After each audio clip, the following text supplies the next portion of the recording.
Here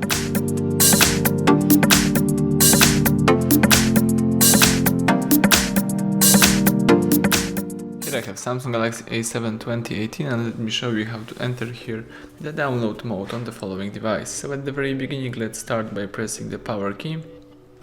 Choose here power off and wait until your device will be completely switched off. Then you should prepare the micro USB cable connected to your PC, and afterwards you need to start holding the volume up and volume down.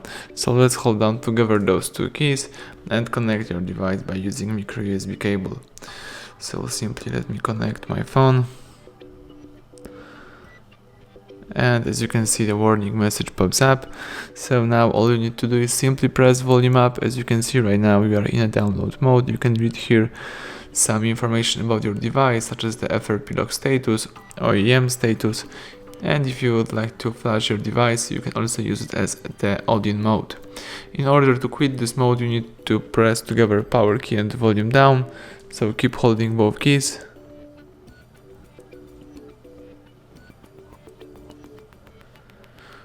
And release them as soon as phone goes black.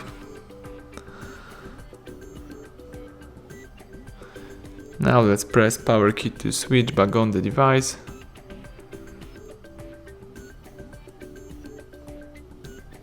Let me start holding power key again. When you see the Samsung Galaxy A7 logo, you can release your cable and you can wait a few seconds until you will be able to use your device in a normal way. That's it, the home screen pops up, so now you can unlock the phone and start using your device in a normal way. So thank you for watching, please subscribe our channel, leave thumbs up under the video.